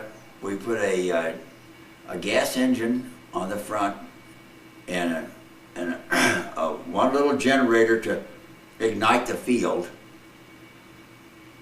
and we'd crank up the gas engine, and that would turn the generator. That would turn the generator to ignite the generator, the big generator. These generators were about I'd say about 2 feet wide, and they were about 6 feet tall, and they were AC generators, and you get them going, and you get all 3 of those. There's the way we did it. This is how they did it before they had any equipment to synchronize them. So these lights, you have a light on each generator, and these lights would be running around like this, and you'd either slow a generator down and speed the other one up, and maybe speed it up or slow it down, and you get them all going the same RPM. When those lights was going around like this, it'd be the same RPM. And when you get that going like that, you hit the main switch, and that would synchronize all the generators to put out the same amount of power. Was that for landing field lights? For Landing field lights. And then we stretched they just stuck them in the ground, these landing field lights, and they're just little small lights that would light up just to show the P-40s and the P-51s where to land, that's all. So they turn them on when they got radio contact, and then after they landed, they turn them all off. When they took off, they'd take off early in the morning, and we'd have those generators probably running all day and all night. But maybe sometimes we'd shut them down during the day if it was a good day, but if you had a fog coming in, well, then you had to fire them up to light that runway up on a fog, you know, so you could see to land where otherwise, God, you hit the ground, that'd be the end of that P-51. But that was fun. That was all. There was a P-51. That wasn't the Mustang, was it? No, I don't think That that was was a- the that was an Mustang. English The plane? Mustang was a P-40, I think. Well, that was one of the earliest planes going. But then they kept developing planes, and Now, was that an English plane or was that an American plane? that was an English. I know that camera. That's recording again. Stationed. It was up above Manchester, about in the center of England. Okay. Did you get up to Manchester yeah, when we you was did. there? That's where Zarin was stationed. I mean, that was where his mission was. Is that Manchester, right? England. Manchester was a nice little town. Yeah, it was. All that red brick building. Yeah, boy, those buildings dated way back to 1300s. Some of them. Yeah. So Boy. did you get a chance on any of your leaves to go to any of the museums or anything like that? Or was No, it- No, we didn't do nothing. We stayed right in camp. We was over there to fight a war. That's all. That's what they told us. You're no horsing around. You're gonna stay here. How long were you there in England? Oh, I was only there 6 months. 6 months. That's all. So you didn't get anything? I didn't even get acquainted. You didn't even get any English chocolates or anything then, huh? Nothing. Ah, Were you Well, there was a war on. were She you was dis- bombing England like mad. really? So you were there while they were bombing. So this Yeah, was and you had to keep moving. so this was like 1942 or 42, 43, 44. But by that time, about 44, well, things was almost all over with then. but you were over there in 42? Not 42. But I wasn't there very long. Right. I wasn't even there long enough to get acquainted. Being a young man, were you I was disappointed? only 20 years old. Were you disappointed you had to go home, or were you relieved? Yeah, I thought, God, I'm going home. Wonderful. Yeah, I thought so. Who in the heck wants to stay over in England? Really? Jiminy Christmas. It was, England was kind of to me, well, we couldn't go into any towns. They didn't let us. Right. now why did you enlist? Was there social pressure for people to enlist, or why did you enlist? I enlisted because where I made a mistake, I wasn't smart enough, but I thought I could go to OCS, but I wasn't smart enough. But there were several guys that came back, not like Alma. He worked for the phone company, and Alma was smart on telephones. And right off the bat, they made him a staff or a tech sergeant or some doggone thing. And when the United States went into France and they liberated France, Yeah. why their telephones was something to be had, and Alma was a tech sergeant or something like that. He was pretty smart. He'd been working for the telephone company for 7 or 8 years before that war broke out. Oh, really? And How much older was he? Was he older than you? oh, he was Donald's age. Yeah, he was 4 or 5 years older than me. Really? Yeah, he was Donald's age.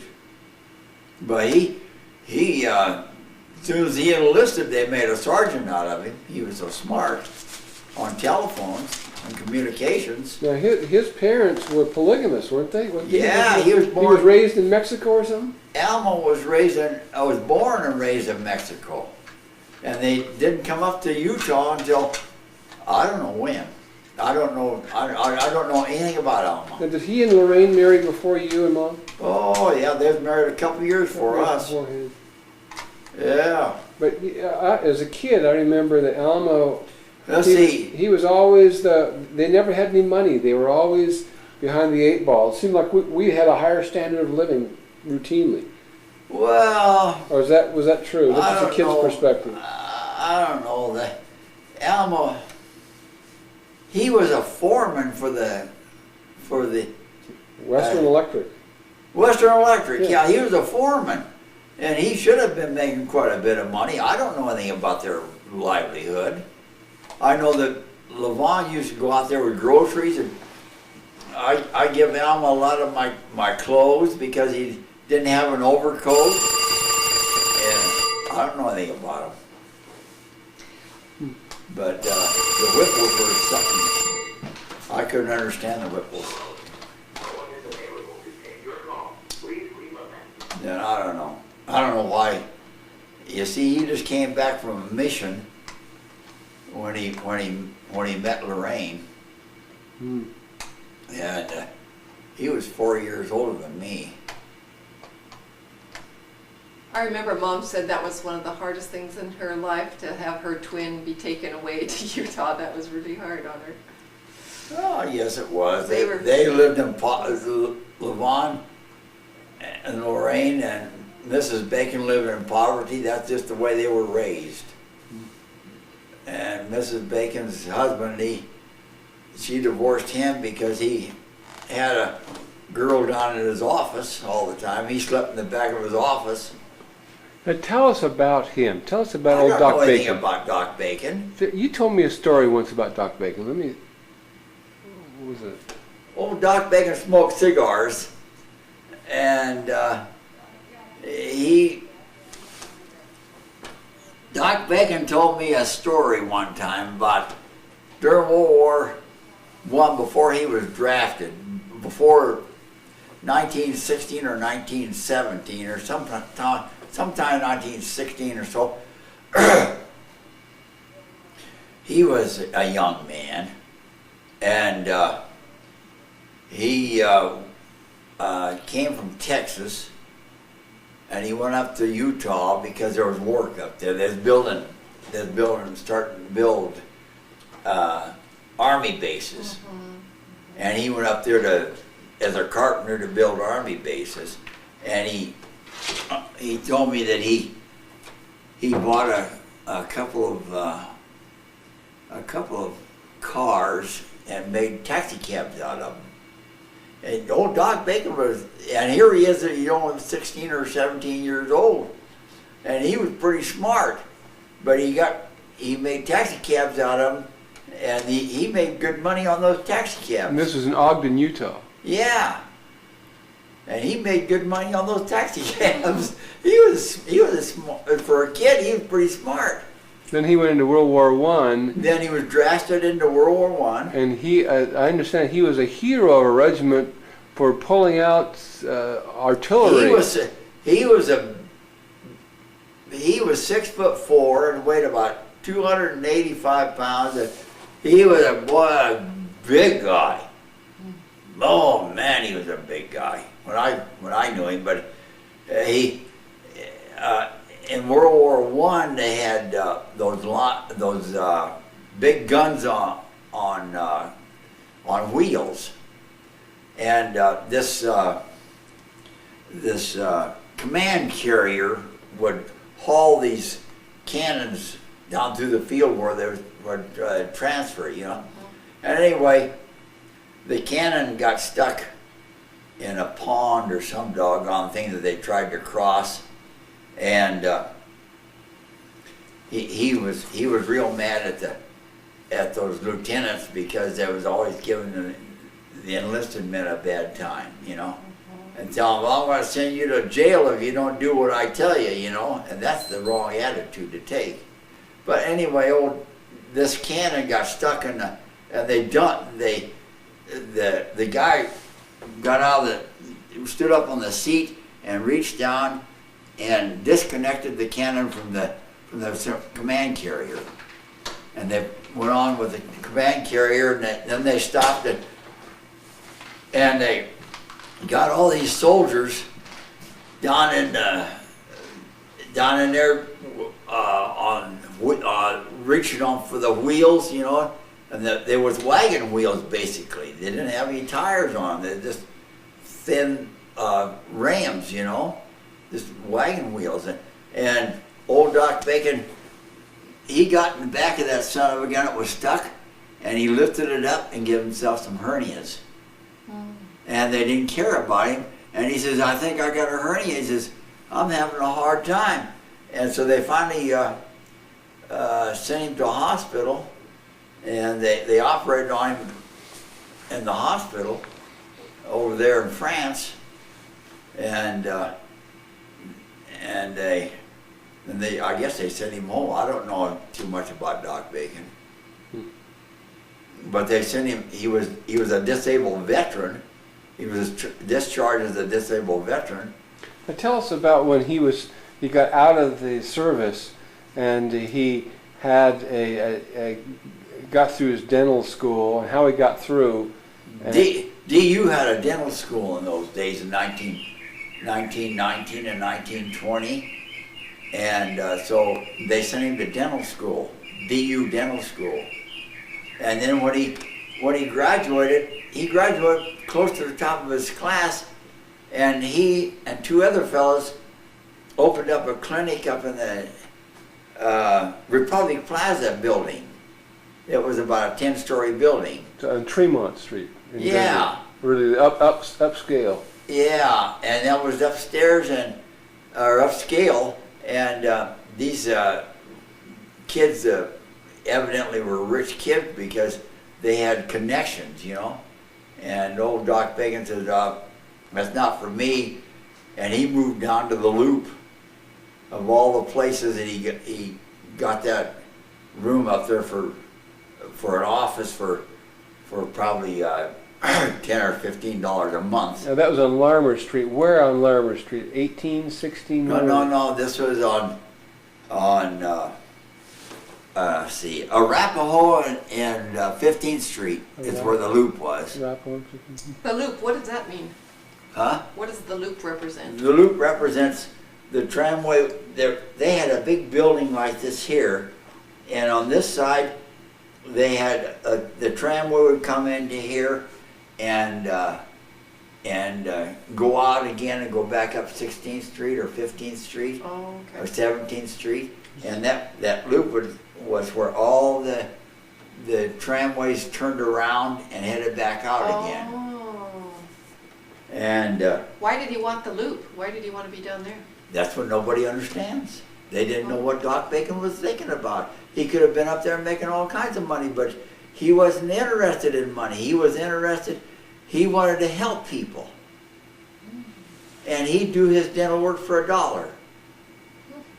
He'd pull a tooth for 50 cents. Really? And Mrs. Bacon was so upset with him because he wasn't interested in money. And you see, he was a man-made carpenter. In those days, they didn't have anything like carpenters. You did everything, you know, the electrical work, the plumbing work, the building in Denver, and that's the way it was back after the war. And old Doc Bacon, Mrs. Bacon, that's why she divorced him, because he didn't care about money.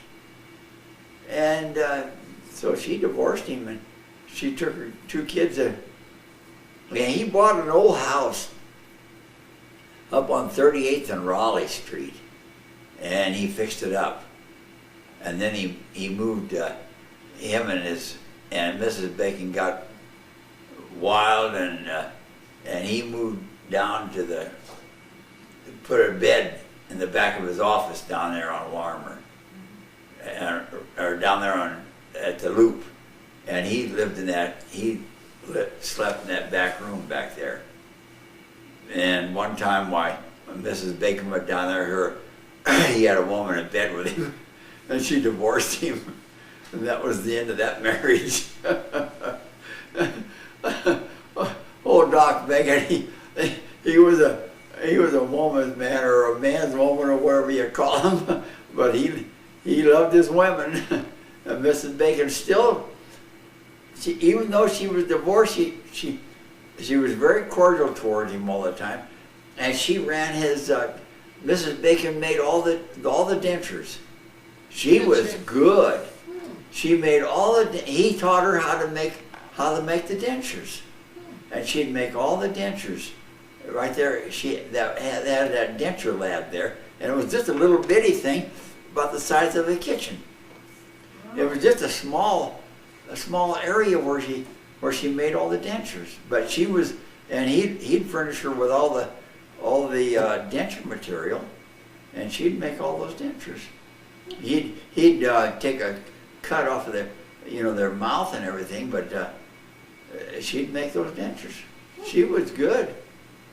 But the poor woman, she had a time with him. Oh boy. And she was manic depressive too, wasn't she? Huh? Did she have manic depression? Well, I think she did. I don't know anything about it, but all I know is when Levon helped her buy a house over there on 33rd and Pecos. It was kind of a junky Italian community, and this little house, somebody had built this little. What do you call them? Cinder block house. It had a little kitchen and a bedroom and a front room. And when Mrs. Bacon would leave the house,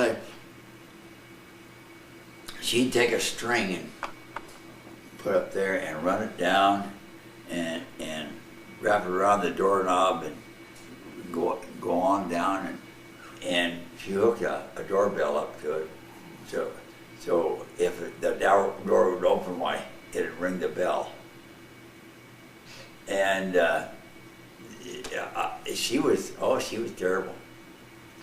Yes. But Alma and she got real sick, and Levon had to sell the house for her.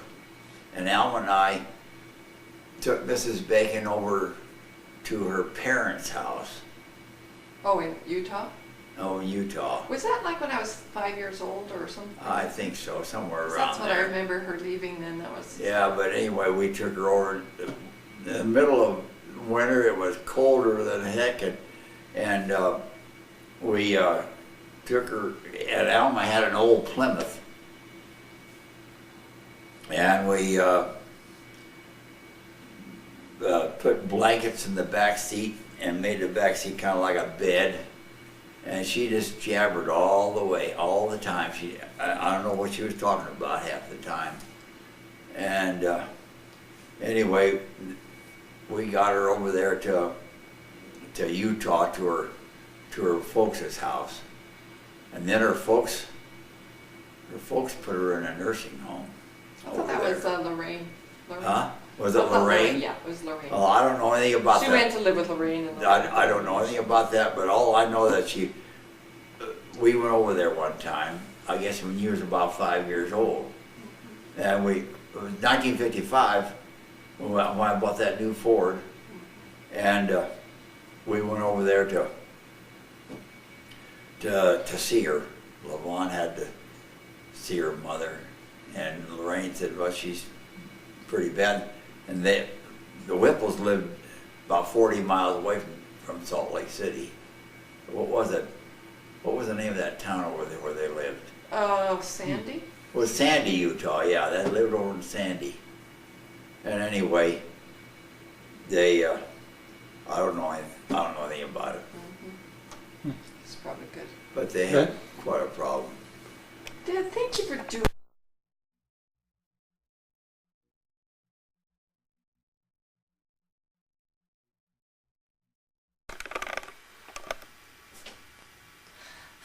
Hello, Survivor producers and cast pickers. How are you? My name's Quinay Harris. I would be the ultimate survivor because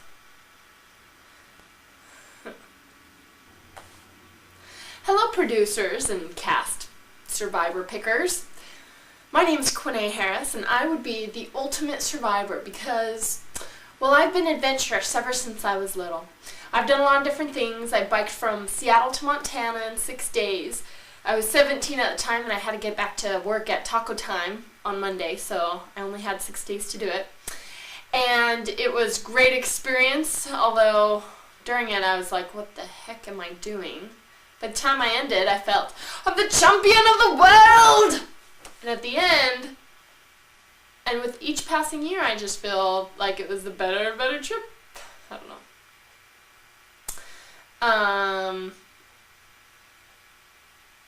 I biked. Hello, Survivor producers and Survivor cast pickers. My name's Quinay Harris. I'm 23 years old. I'm a registered nurse. I work in ICUs all over Seattle. I'm an agency nurse. And I would be the ultimate survivor because I have an adventuresome spirit. I always have ever since I was little. I biked from Seattle to Montana in 6 days. I was 17 at the time and had to get back to my job at taco time on Monday, so 6 days is all I had. And then I have I graduated a semester early from high school, and I went to Switzerland for 4 months and went to school there and checked out the locals and did the Europe thing. Then I went to nursing school. I did a 2-year program, and in between there I needed to make some money for school, and I didn't want to come home for the summer and just work, and so I decided to become a camp counselor in New York and in New Jersey, Blairstown Center, where they filmed. In Blairstown Center. And then I dealt with inner city urban youth who had never been camping before, let alone slept in tents or anything like that, and they were ages 9 to 12 and they were a mess, and I had to take them out backpacking and canoe trips for 3 days at a time, and all their pants were falling down, and they had some camping problems, but nothing a little duct tape can't solve. What else have I done? Oh, and this last year, I've always wanted to go to Africa and work as a nurse, and so I went to Africa for 5 months this last year and worked in a Catholic hospital and delivered babies and helped with surgeries, and I worked at outstations for a few days here and there. Outstations are where only nurses, local nurses work there, 1 to 2, take care of like 40 patients, and maybe a doctor comes by once a month if you're lucky. And really interesting experience. So I have an adventuresome spirit, but not only that, I have always wanted to learn more. I've gone backpacking, like the Wonderland Trail for 94 miles and stuff like that, so I'm athletic. And I've always wanted to learn survival skills. A boot camp interests me, but I didn't want to do anything else but boot camp, and then have them like drop me off in the woods and survive for a few weeks and challenge, blah, blah, blah, blah, blah. So, on Survivor, what I'm going to do, and don't tell anybody, but I'm going to go gain all the skills, become very resourceful and learn how to build good shelters and rope and tools out of whatever place you put us have, and so people will need me, so they will keep me on the team because they need me to live in a decent manner, and so they think they're using me, but really I'm using them. And then in the end I'll win them, I'll beat them I'll get some blah blah blah, I don't know.